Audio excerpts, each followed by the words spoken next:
راځي دوستانو اوس د ملا صاحبان نه هم د تاریخ حقیقت واورو. پښتنو په سیمه باندې چې د یو څو ملایان قتل کړل شو نو ارسړي ویاله بدمنی راغله اتفاق پکار دی. عجیبه خبره ده چې دغه مولا په فتوا باندې 10 کال افغانستان رنګ کړل شو. د 10 لکونه زیات کونډې یتیمانان په هغوی کې دي. پلکونه خلک بې کوره کړلی شو، پلکونه خلک بې ځایه کړلی شو. چا داسې ونه ویل چې اتفاق پکار دی. د دې بل ملا په فتوا باندې د باړې خلکو ته حکم وکړلی شو چې په خپلو اسلحو باندې ګوته کېدی. پښتنو کې اور بل کړلی شو، خلک بې کوره کړلی شو، بچي یتیمانان کړلی شو. او چا داسې ونه ویل چې اتفاق پکار دی. خو چې نن په همدغې ملا باندې راغله موږ ویلی بدمني راغله. بدمني نه ده راغلې.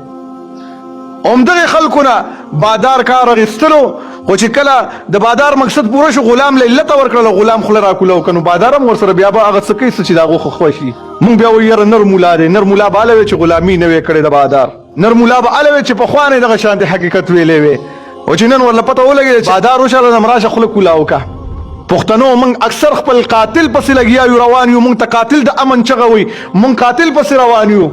ډیر خلک وی یره توبه به ویستي د مولا توبه هغه په منبر او محراب باندې او پټنی او د قاتل توبه هغه چاله پته ده چې کونډ او یتیم به معاف کوي. کاوی معاف نه کړل نو د دې دا توبه نه قبوله. د چرته کې توبه ویستي او زه ته معاف کول کو معاف کول به کونډ او یتیم کوي. عجیبه خبره ده چې دلته کې هغه څوک معاف کول کوي چې هغه په کور کې کونډ او یتیم نشته دی.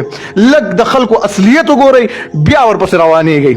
پخوا زمانه کې په غواګانو باندې مرض رالو، خلک مولانا صاحب ته راله چې مولا صاحب دعا وغواړه چې الله رب العالمین دا مصیبت لرې کړي.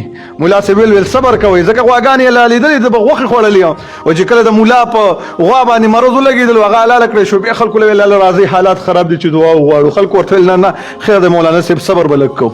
زه هم دا وایم چې لږ صبر به کوو. بدمني نشته دی دومره. اوسه پورې دومره عوام لاړه قتل کړلی شو، شهیدان کړلی شو.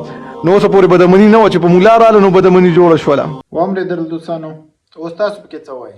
خپل نظرونه هم راسره شریک کړئ.